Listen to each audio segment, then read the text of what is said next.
Hello and welcome to the very first episode of the Sweeney podcast.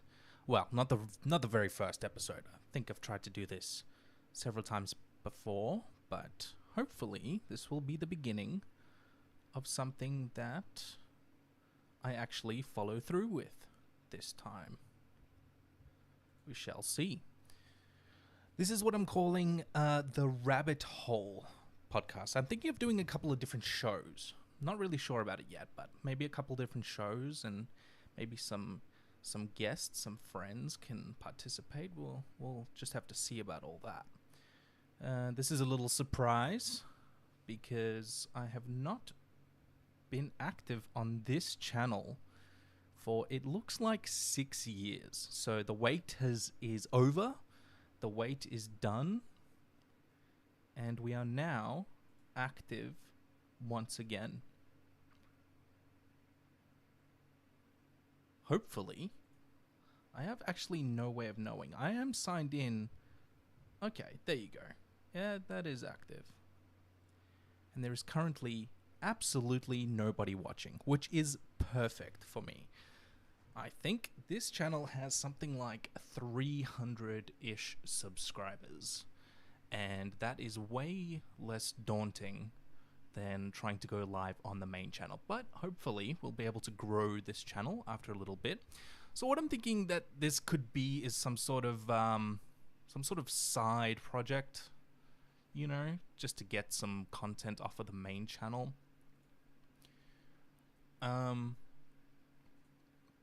It is a Friday. It is a lovely sunny Friday here afternoon in Melbourne, Australia.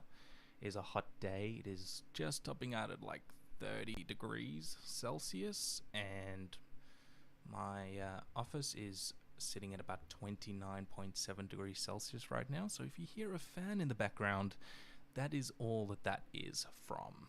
I'm trying to keep this nice and cool before my computer overheats, and we'll have to abruptly end the stream.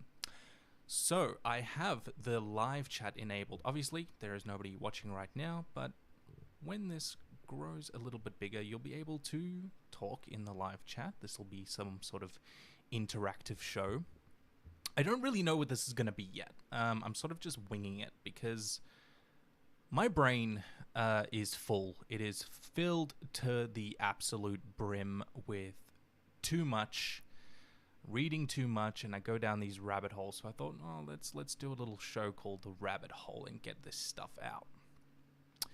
Maybe this is subject to change. This is going to be loosey-goosey. We're not going to have too many strict rules associated with the show. We're just going to go crazy.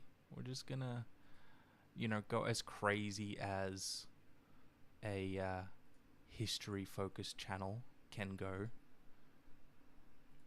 And I was a bit hesitant. I was thinking about maybe putting the link to the stream up on the main channel, like maybe on the community tab, just to get some watches, just to get some listeners. I have no idea if that like live counter at the top right part of the screen is even working, if it's even active.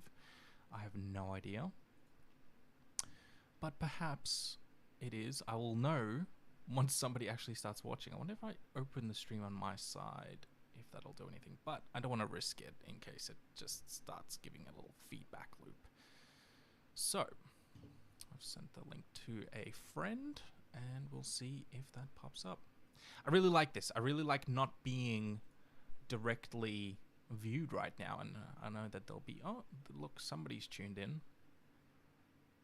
All right, we have our first ever viewer. This is crazy, on the Sweeney podcast, on the Rabbit Hole. Join us in the Rabbit Hole. And yeah, I've attempted a podcast before. Yeah, if you're a long-time subscriber, you'll know that I did some pretty ill-advised, terrible live streams in the past when I had absolutely terrible internet access.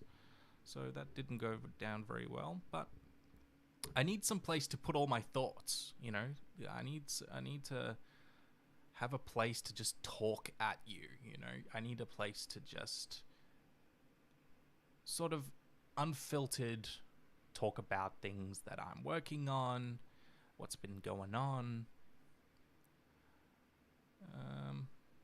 Yeah, basically that. So I'm currently working on a video on Serbia, actually. People have been requesting this one for a long time. What you're currently seeing on screen is a little bit of artwork that was done by the amazing artist known only to me as Teabag, who is a Korean artist that did this a recreation of the migration of the Serbs. I think that's what the painting's called. I can't remember exactly what they're called. You know what? I haven't even checked that the sound is okay. It's kind of hard to know since nobody is watching. But, you know, this is just a test drive, you know? This is just a test drive. This might be absolutely terrible and crappy. But hopefully you can hear me.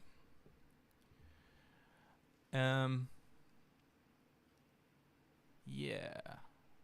It's all looking fine on this end. But if it is terrible, I'll listen back to it and I'll try and chop it up and boost the volume or whatever I need to do. Been working on some other stuff. Been working on some other little side shows. That's a little preview for you. Get yourself excited for that. I've been working on another show that'll probably be hosted on this channel too. With another YouTube friend of mine. And perhaps more in the future. That's exciting. Very exciting. That's how I do hype. Okay. Right. Yeah. So yeah, this background here is the migration of the Serbs. It is a painting that is sort of part of the Serbian Renaissance, and it details a sort of mythologized depiction of this great sort of exodus, the Serbian exodus, kind of, which was this crossing of the Danube, which is this river in the Balkans. It runs sort of through Europe. It's one of these main crazy waterways that is just, you know, gargantuan amounts of water flow through it. It's a very important geographic feature of the Balkans and sort of central and Eastern Europe. And what sort of happened was, people who know a little bit about Serbia know that they were subjugated for quite a long time by the Ottoman Empire. And they kicked some ass, you know. They had these people called Haiduks, which you'll see in the background there. These are soldiers, sort of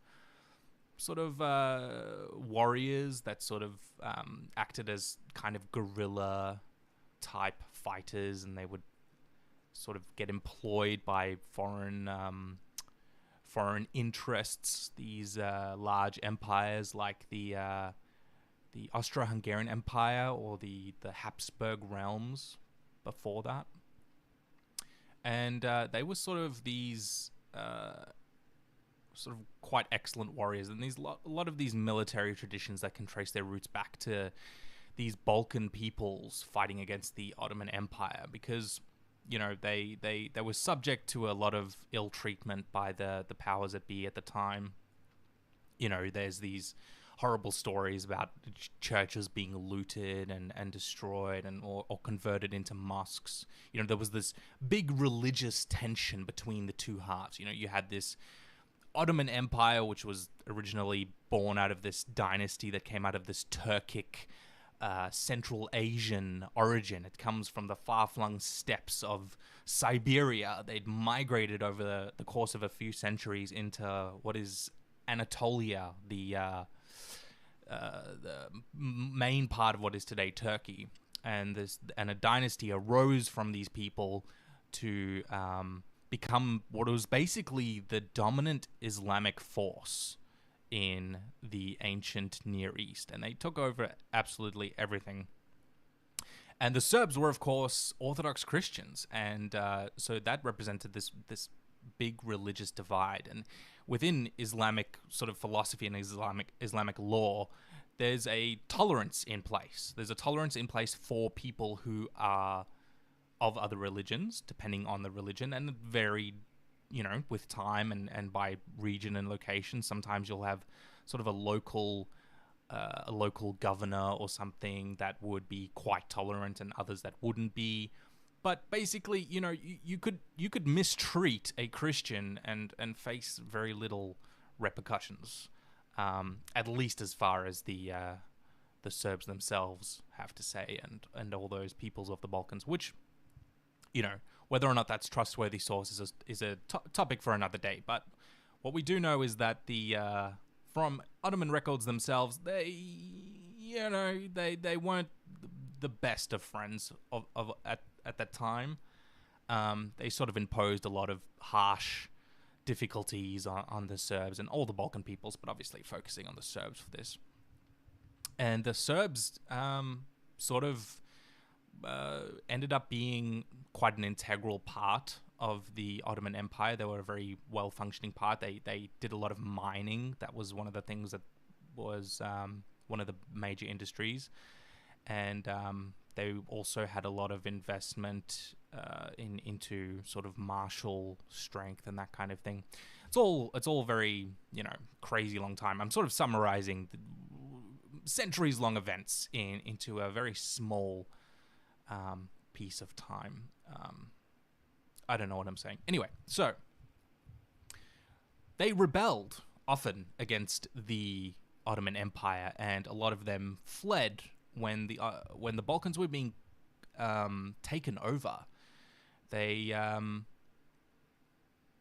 was this refugee crisis that sort of ended up happening, and it sort of started as a trickle. This was what was considered at the time as just be a very apocalyptic level conquest that sort of arrived with the Turks. They were seen as these infidels, these non-Christians, this barbaric force that came from the east, and was apocalyptic. It really made a mark on Christians and Christendom of Europe in general, but on the Serbs especially, it was this apocalyptic catastrophe that they felt was befalling them.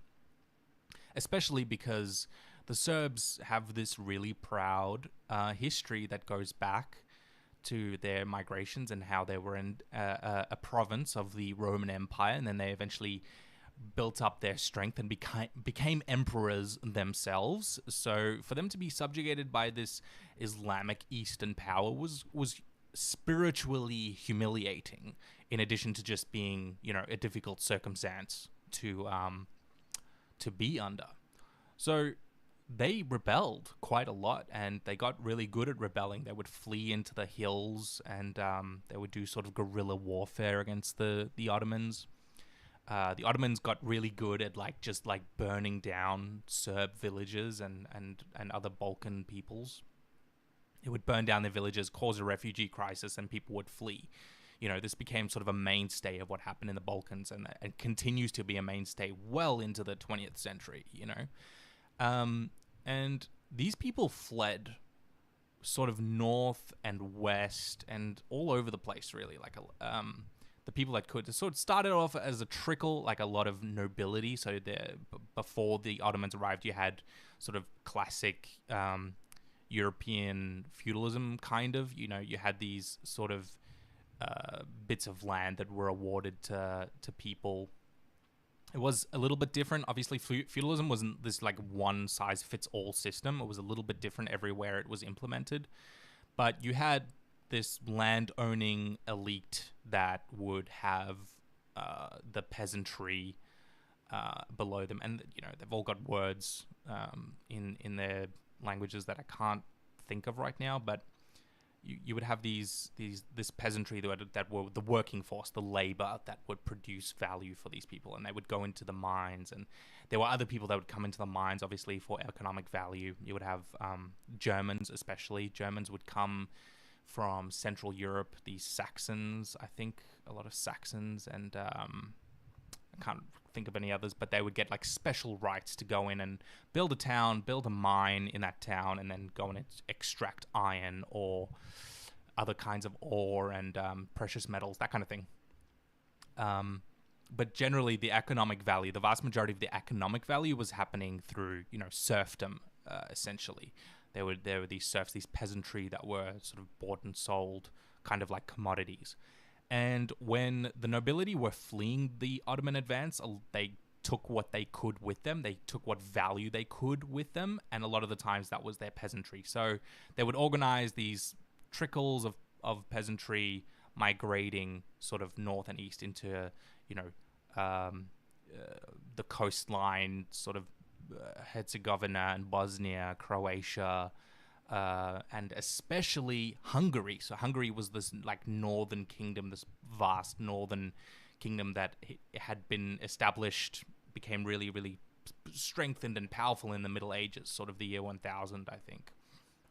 And they were sort of this like big brother kind of thing, but also they warred a lot with the Hungarians originally. It's kind of complicated, but a lot of what we would consider Serbia today was part of the Hungarian crown, So the Hungarian crown had nobility of themselves, and the Serbs sort of formed a branch of nobility within Hungary. So a lot of Hungarian nobles, a lot of Hungarian nobility had like Serbian names and Serbian like toponyms, like a place name, like where they were associated, what their estate was, and that kind of thing. So, and even to this day, I'm pretty sure that like a lot of Hungarians have like Serbian or Slavicized last names, that kind of thing. So when this happened, like because of medieval feudalism, a lot of their estates were in Hungary and a lot of their estates were in Serbia. So they had a place to go, basically.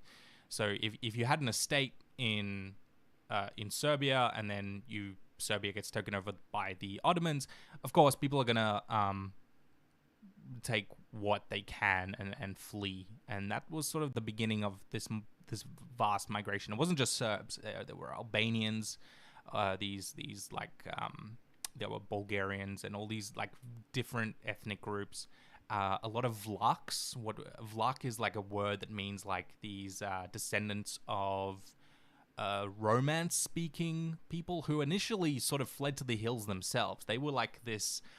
One of the books that I was reading, it describes it as Sima Kirkovic or Cirkovic. I can't remember how to pronounce his name, but he talks about like a sea of Slavs peppered with like islands of Vlachs. So the Vlachs were these like Romanized people that had lived since the time of the Roman Empire. They spoke Romance languages related to what we would consider today, Romanian, and that's obviously where Romania gets its name from. Like Rome was this like collapsed entity that a lot of other polities survived, and most famously being Romania. The Romania was just like the Ottoman authorities just kind of called everything Rome, like any bit of territory that they conquered. It's all Rome. This is all Rome. We're not going to think about it too much. We don't care about it. And they called the people that lived there, the Christians there, they just called them Romans, like Millet Room. That was their name for it. And sort of that's like where modern day Romania like tracks its name to. And they obviously speak a Romance language that is related to what the Vlachs spoke. But these Vlachs were like living in the hills essentially, and they were sort of herders, and oftentimes they were like mercenaries and that kind of thing. Same with like Albanians and a lot of Slavic tribes and stuff. They had this sort of reciprocal relationship, but this like torrent of refugees started happening. They started pushing north and west and sort of towards the central Europe, to safety, or just to protect their economic interests or whatever. And that was essentially what sort of helped the Vlachs especially assimilate into Serbian culture. The Vlachs were Orthodox Christians.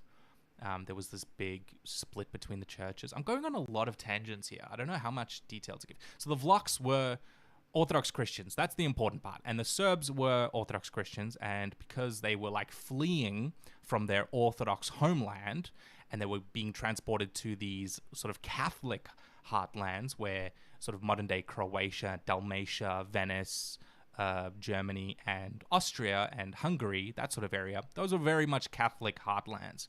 So as they moved north, they sort of tended to stick together in terms of their religious needs. You know, it was considered not great to participate in the alternative church's liturgy. You know, showing up to a Catholic church service. You know, it's the sacrilege. You know, it's this great sin, and that meant a lot to people. So these Orthodox communities that, like, I say communities, like these essentially like peasantry, and traders and that sort of thing, they sort of fled north and then formed these communities and like isolated them, not isolated, but like coalesced into a more cohesive Orthodox identity that was dominated by Serbdom. You know, so there were a lot of Serbs. You know, ethnic identities don't really exist back at this time the same way we think about them today. Obviously, the word Serb and the identity of being a Serb was still a thing, but it wasn't quite thought of in the same way we think about it. And they'd migrated and they'd sort of settled in these parts of the empire, well, parts of the Balkans that to get away from the Ottomans. Now, this was a fool's errand because these parts of the Balkans would end up getting conquered themselves. You know, the Ottomans famously made it all the way up like past Hungary, past Budapest, all the way to Vienna. They conquered a lot of territory and they held onto it for a long time, and it was just filled to the brim with all these Slavs, all these Serbs that had sort of coalesced and started to feel an identity and started to think about, we're all Serbs, and you know, a lot of them were Vlachs and they became Serbicized. So a lot of Serbs now, especially in like Bosnia, Croatia, that kind of area, a lot of them have like Vlach or Romance names or origins. You know, you sort of form this like new ethnic identity, but they sort of flee, and that is what is called the migration of the Serbs. And the thing is, all of these people, they sort of arrive.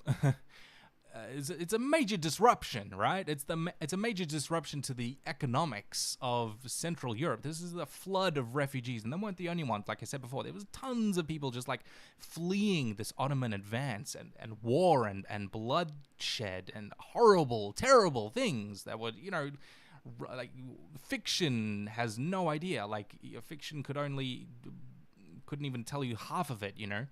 So they flee into the Central European area, and they, you know, it's like, what do you do with them? You know, what's going to happen?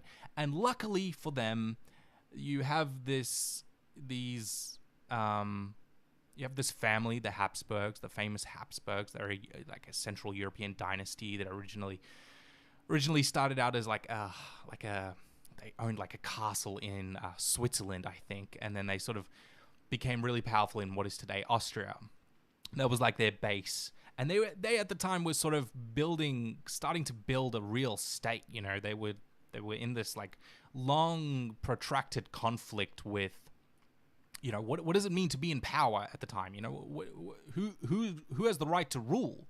Who has the right to be in charge of things? You know, the Middle Ages was an incredibly disruptive time to be alive, because you had this problem about this collapse of this Roman authority, which was seen as this like universal overarching authority that collapsed in the sort of late 400s or whenever it was. And you had what were essentially these like mercenaries carving out pieces, not mercenaries, but like, you know, mercenaries and like legitimized mercenaries and that kind of thing, sort of carving out bits of Europe and making these new polities. And some survived and some didn't. Some became kingdoms and princedoms and that kind of thing. And they'd all been like jostling for power and influence for a long time. You had the Catholic Church was sort of solidifying around this time. And right around the time of the Ottoman conquests, the church and the central sort of like political strength within the central part of Europe was this thing called the Holy Roman Empire, which was this loose alliance, or not really even an alliance, but more of like a spiritual successor to the Western Roman Empire. And they'd been jostling with each other. You know, you had these reforming popes that did a lot to sort of establish this like legal authority that they wanted to have. They wanted to have a power and influence over the monarchies and the nobility of Central Europe, and they fought wars over these things. A lot of Italian wars and German wars and things like that. You had these controversies like the investiture controversy. Basically, this big, without going on too many tangents, there was this big, like, really long protracted conflict, like a Cold War, between what was the spiritual leaders, the church, and the secular leaders, which was, the military powers, these little princedoms and noble families and dynasties. And the Habsburgs were sort of in their ascendancy. They were becoming powerful. And suddenly they've got a bunch of refugees on their doorstep, and they're thinking, okay, we could sort of use this to our advantage. Because, they feared the Ottomans just as much as everybody else did. And they would come to, even more so, they would come to eventually sort of be these, like, deep blood enemies, like these blood feuds were interlaced into their, like, the Habsburg family and the Osman family, House of Osman. They were seen as, like, cats and dogs. Muslims and Christians in this, sort of crazy conflict, this crazy Cold War that would all the time spill over into real devastating conflict. So they had all these refugees arrive, and they thought, that's great. I know what to do with that, said the Habsburgs. Mr. Habsburg, with his fancy hat, presumably, and his big jaw. Habsburgs had big jaws. And they said, this is great. We're going to give you all guns, and we're going to let you settle in Hungary, and you can be mercenaries for us. You can fight for us, and you can help us defeat the Ottomans, because we're all Christians. Let's put aside our differences. Orthodox and Catholic, who cares, really, the difference? We don't have to get bogged down in these differences. The split between the Orthodox and the Catholic, it happened centuries ago. Let's not worry about all that. Let's all fight together, said Mr. Habsburg. Cool, said the Serbs. That sounds great.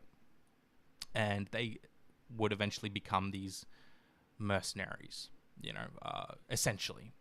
And it was sort of done ad hoc, like it wasn't like formal for a while. It became formalized over time.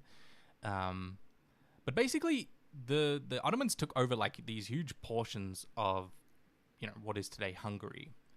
And then slowly the economic situation of the Habsburgs improved, and their military strength improved, and they started pushing the Ottomans back. And therein lies the issue. You've got this large frontier that is sort of going backwards and forwards between these two powers. You've got the Ottomans on one side, and you've got the Holy Roman Empire, the Habsburgs, on the other.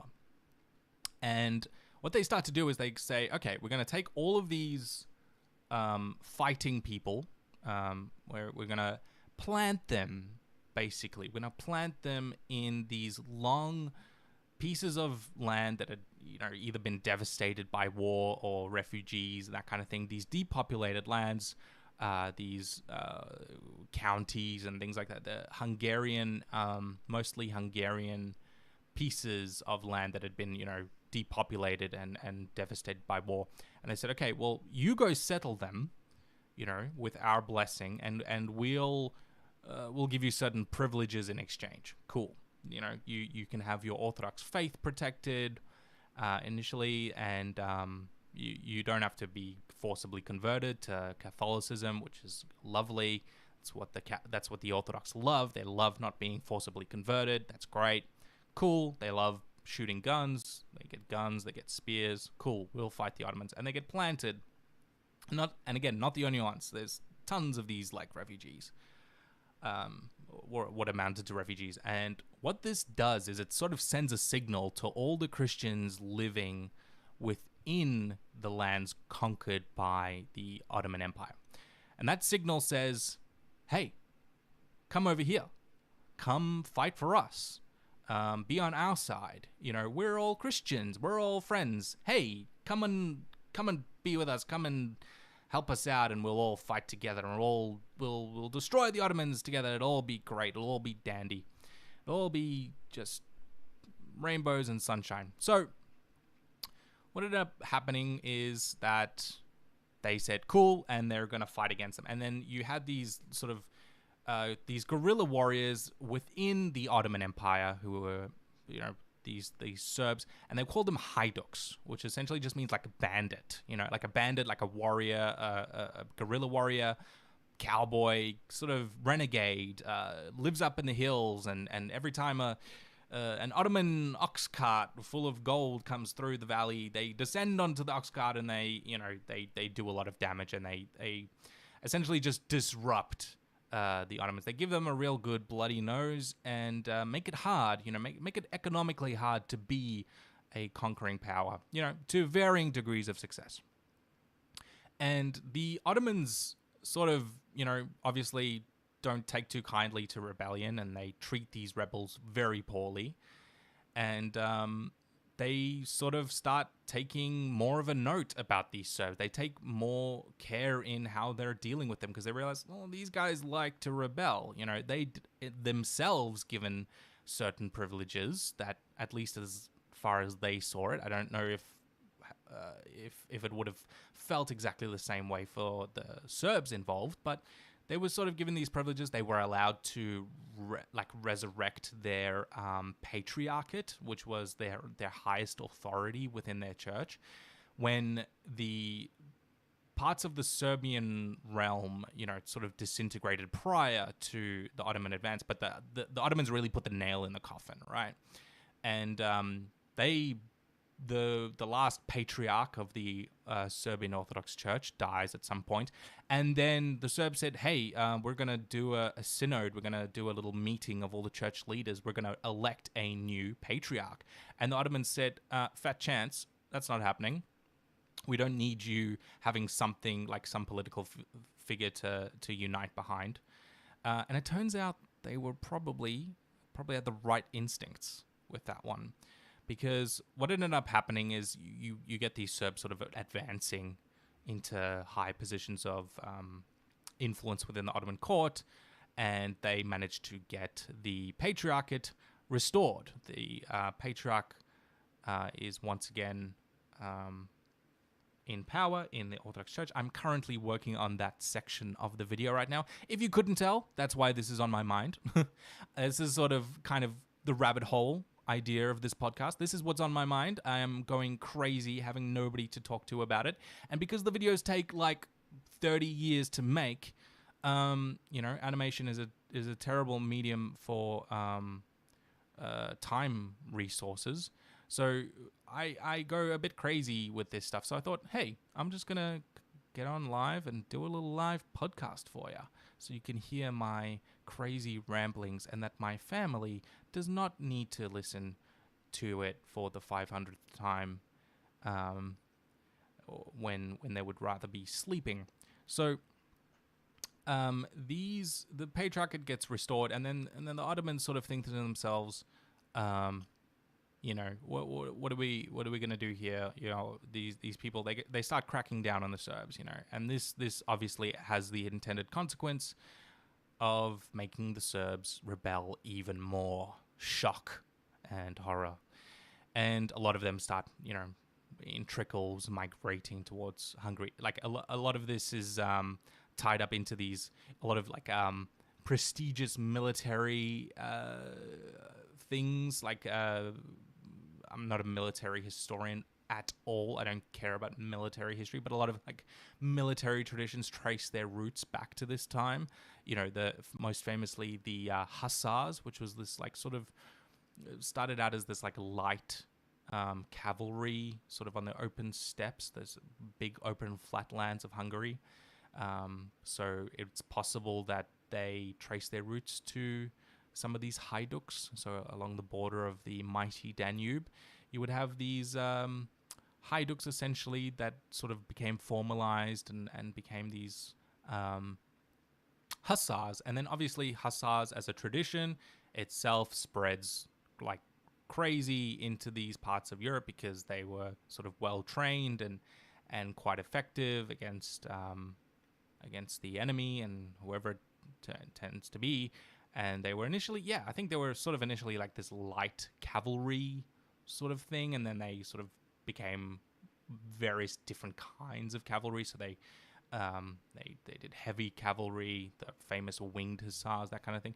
You know, it's impossible to really tell where this stuff originates, but it's sort of probably coalesced around this time. Probably, who knows? Don't care. Not a military guy. Anyway, so these haiduks, they get really good at what they do. They get really good at rebelling, and slowly the Habsburgs start moving south. They start pushing that frontier ever more southward, and they start doing incursions into Ottoman territory. They start, basically gaining the upper hand, at least, temporarily, in as much as you can when you have these major wars between these two massive superpowers. What they're essentially doing is fighting over little pockets of land at any given time. They don't really have the capacity for one or the other to completely destroy each other. They could really only sort of piecemeal take little bits and pieces over time, which is really tragic because that's sort of the kind of warfare that dominated a lot of this time period. And war is bad. Anyway, so as they moved south, all of these Orthodox communities within the Balkans, within the Ottoman Empire, say, great, this is awesome. We're about to be liberated by a Christian power. Isn't that awesome? Let's rebel. And they all rebel in several different locations across the Balkans. The Serbs are the topic of this one, obviously. They rebel, and they do pretty well, but then eventually, the Ottomans and the Habsburgs come to this peace agreement, and very little changes, really. One of the conflicts, I can't even remember which one of the conflicts between the two just ends up in like a stalemate, and they sort of status quo antebellum. They decide, no, let's just put it back where everything where it was, leave it alone, whatever. Day saved. The Serbs are like, what the hell, man, Mr. Habsburg? What the hell? I thought you were coming to liberate us. And they said, oh, yeah, no, we are. Why don't you just come on over here and we'll be together, and it'll all be rainbows and sunshine. Don't worry, we'll help you liberate Serbia. But, for now, just come on over here. So, of course, one of these Ottoman appointed patriarchs of the Serbian church, he's the closest thing they have to like a unified force. He's the closest thing that the Serbs really have to like a political leader. He says, I'm getting out of here. Anybody who wants to come with me can come with me. Cool. And they hightail it across the Danube. They get out of Serbia. They get out of Dodge, and they migrate north. And I don't remember exactly where they end up going. I think they sort of end up hopping around the place and eventually make their headquarters in a part of what was formerly Hungary. It's called Karlovci. I can't remember where it is. I think Karlov is just the rendering of one of the Habsburg emperors. Can't remember something. Somebody can correct me in the comments. I don't know. But they sort of end up setting up shop in Hungary. They get this sort of representation eventually in like Budapest, and Vienna. They get these delegates that they get sort of sent off to be their diplomatic recognition. They call them deputies, I think.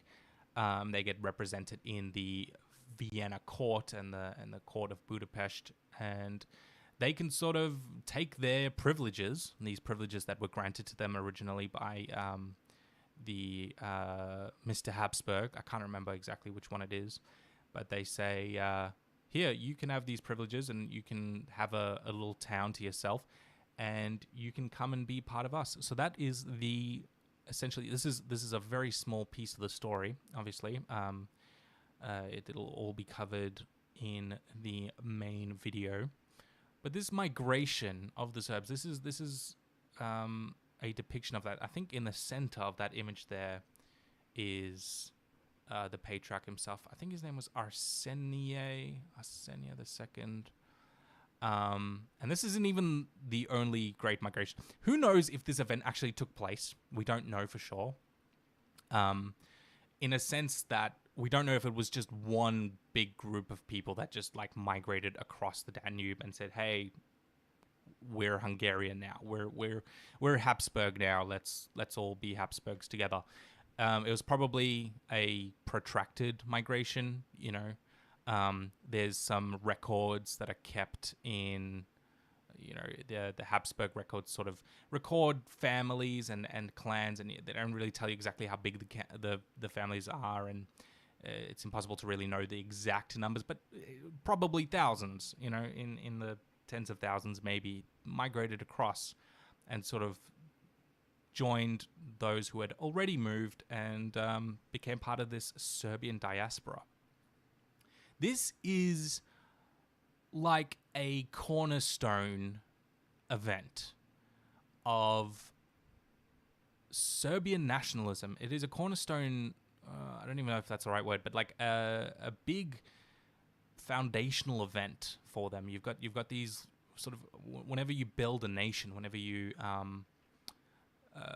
build an identity, you have these foundations that you put down, and one of them is this great migration, a Serbian exodus, biblical in proportion, essentially. It's very analogous to the Exodus story and the exodus of Moses from crossing a large body of water.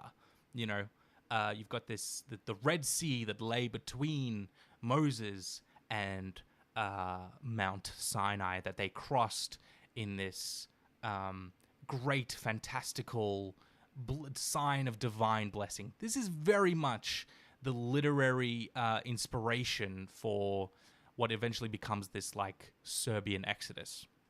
It was very, very, very important to the Serbs. It became this thing that they constantly talked about, and the way these myths happen, the way these myths form, is part reality, part fiction. You've got people who cross the border. I call it a border. Obviously, borders isn't quite the same thing in those days, but these people, they have kids, and they tell their kids stories about the migration, and there's this idea that like back over there, back over the Danube, the body of water, the Red Sea, back over there, that's home. That's what we're trying to sort of liberate and get back towards. And this becomes part of the Serbian like national consciousness. It becomes part of their self-identity and their identity expression. This is obviously around the time of, I think this is sort of the mid 1600s. I can't exactly remember. This is the time when the Renaissance is happening. This is a time of the flourishing of art and a rebirth of literature and that kind of thing that's happening sort of all over Europe, really. It's happening by a huge...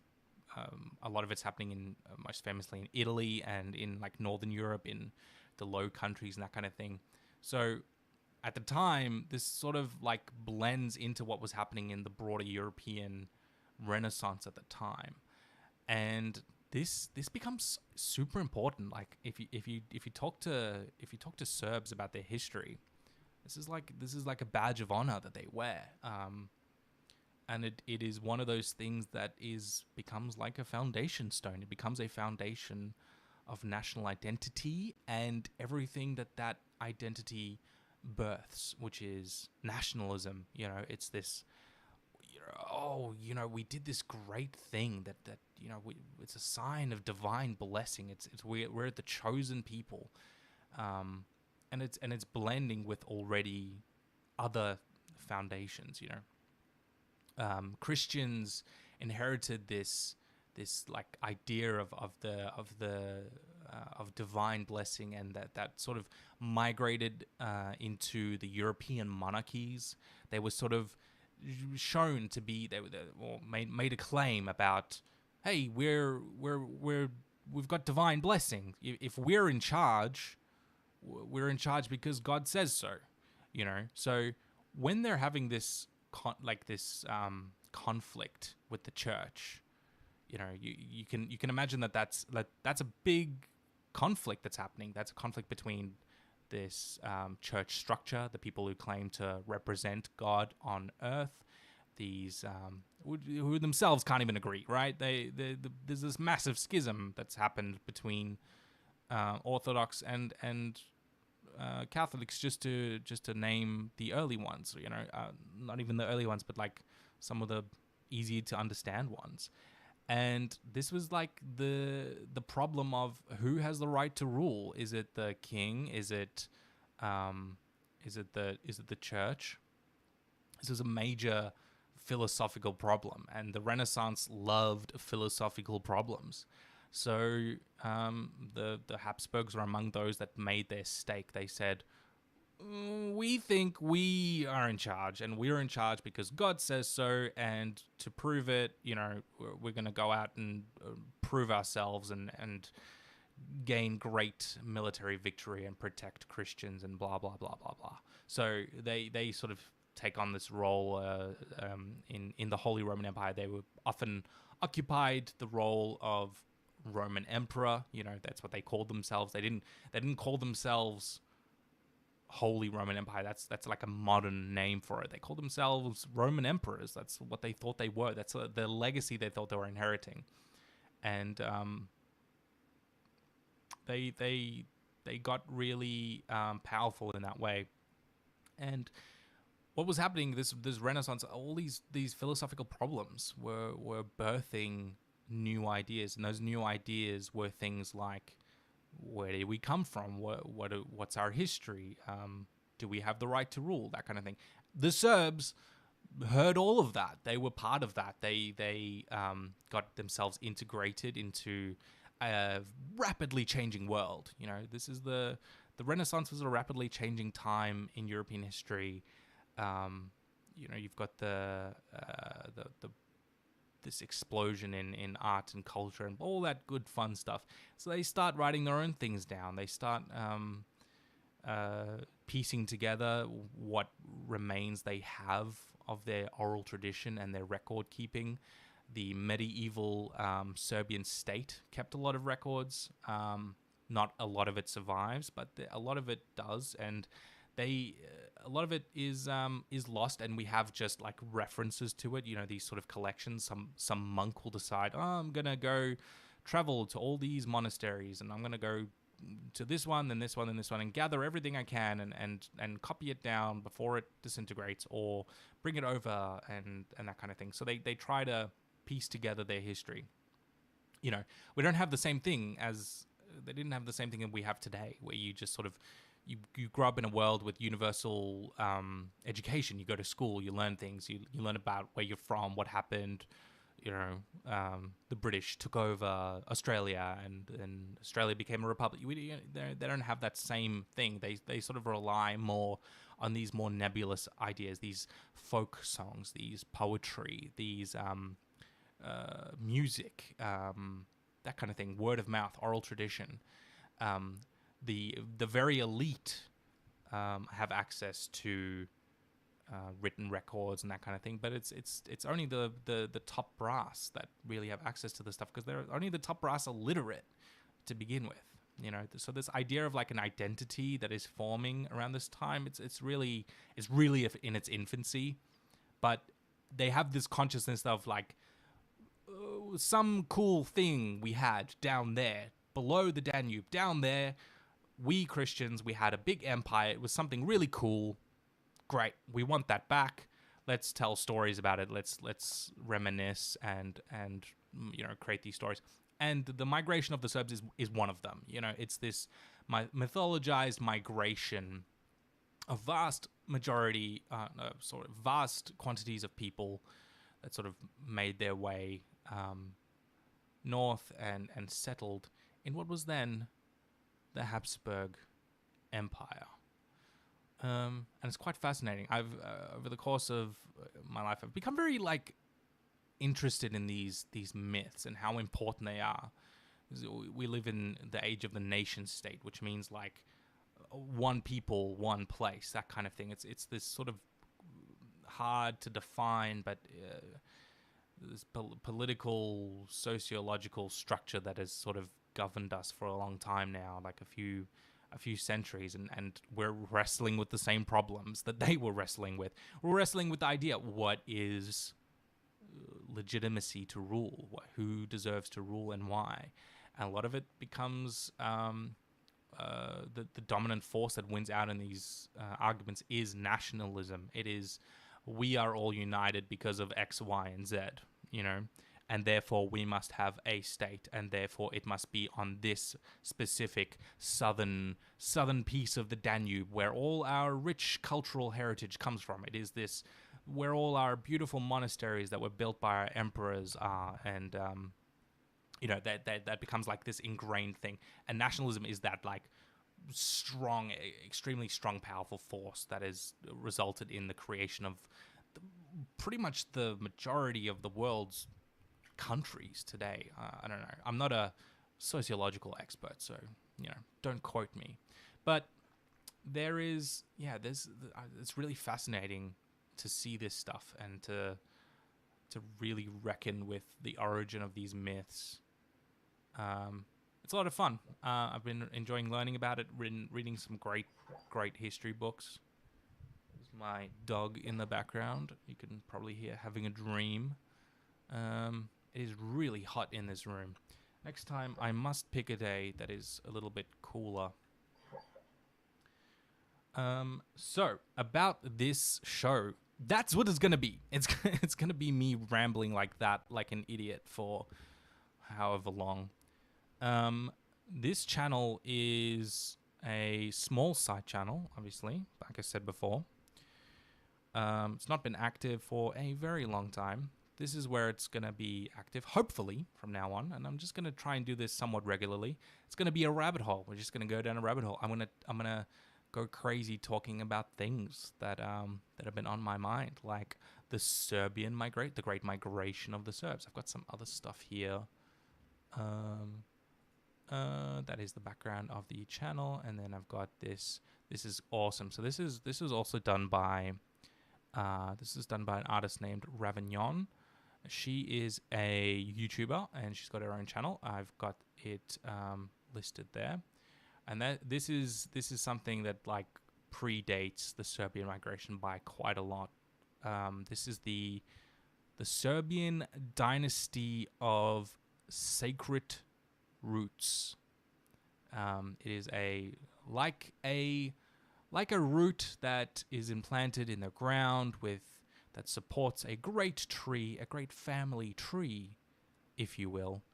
The Serbs looked back on their dynasty, their ruling family, the Nemanjić dynasty, as this sacred dynasty because its original progenitor was sanctified. Sanctified means made into a saint, so he was holy, and he was the progenitor of this thing, and I can't wait to talk about that. Maybe we'll talk about that on the next one. It's a fascinating thing. It's sort of taking up a lot of what makes the foundation of this video that I'm working on. It's probably going to be more than one video. It's probably going to be broken up into bits. I was trying to move away from that, but this video just got so out of control. But I'm working on it. Part 1 is sort of nearly done. I say nearly done. I don't know I don't have a time frame. But just some announcements. I am no longer on Twitter. So if you want to follow, you can follow me. It's just written there. Suibhne, that's SUIBHNE .bluesky.social, BSKY for Blue Sky. I'm not that active there, but I'm going to try and be more active, especially if this if this podcast takes off. Twitter is kind of a dumpster fire, so I'm excising myself from Twitter. It is just a terrible place, isn't it? So, trying Blue Sky out. You can follow me there. And if you want to support the channel, you can do it at Patreon. I've got that up on screen as well. Now, you can also super chat this channel, but it's not active yet. I need 500 subscribers on this channel, which probably won't happen for a while until I sort of announce this podcast. I'm going to probably put up a couple of episodes of this podcast, and then I'm going to make an announcement on the main channel to say, hey, come on over here, come and listen to me rant. If you don't want to wait a year or more between videos, if you need content, if you need that sweet Suibhne content, you can come over here, come and check it out. Yes, hopefully by the time we get 500 subscribers, and probably, who knows, we'll get some more live viewers. You can do a little super chat. And yes, the VOD will remain up for anybody to watch whenever they like. I live in the worst time zone. I live in the arse end of nowhere of the world. We are awake when everybody else is asleep. Europe is asleep. America is asleep. Africa, part of Asia is awake, but not the best for my demographics. Who cares? You watch it when you wake up. Have fun with that. What else do I need to talk about? Support on, if you want to support, go to Patreon. You can also support with memberships. I would recommend just going to the main channel to do a membership there, because it's probably not active on this channel. In fact, I know it's not active on this channel yet. If you're watching this in the far-flung future when I'm the #1 podcast in the world, then it probably is active, the memberships. So just do that there, do that here. Might do some bonus episodes of this for patrons. We'll see what the audience wants, if they like it. This will probably go up on Patreon. If you support there, thank you so much. You don't know how much it means to me, how much effort these videos take to make. It is horrendously difficult, and I don't have time to do anything else. I barely have time to put stuff up on Patreon, but I'm hoping that this is something I don't have to edit. I don't have to worry about too much. I can just pop it up there for you guys, and then I'll do some extra ones, and then I can just regurgitate a bunch of stuff to you that is either too complicated for the main channel, or if you just need something to fall asleep to, because I am horrifically boring. I love stuff like this. I love listening to other creators do their little side podcasts where they just talk at you for a while. I think it could be good. All right. Hope you like it. Leave a like. Do all that stuff, like thumbs up, subscribe. Currently, I'm just talking to one person. But if you're watching this in the future, I think that's it. All right. Keep on the lookout. I'm going to be a bit more active on this. Just when I'm sort of having my downtime. I don't really have a sign off for this, but I do have another show that is also going to be on this channel probably very soon, with a very special guest, a very lovely individual who gets annoyed at me because I interrupt him when he is trying to talk.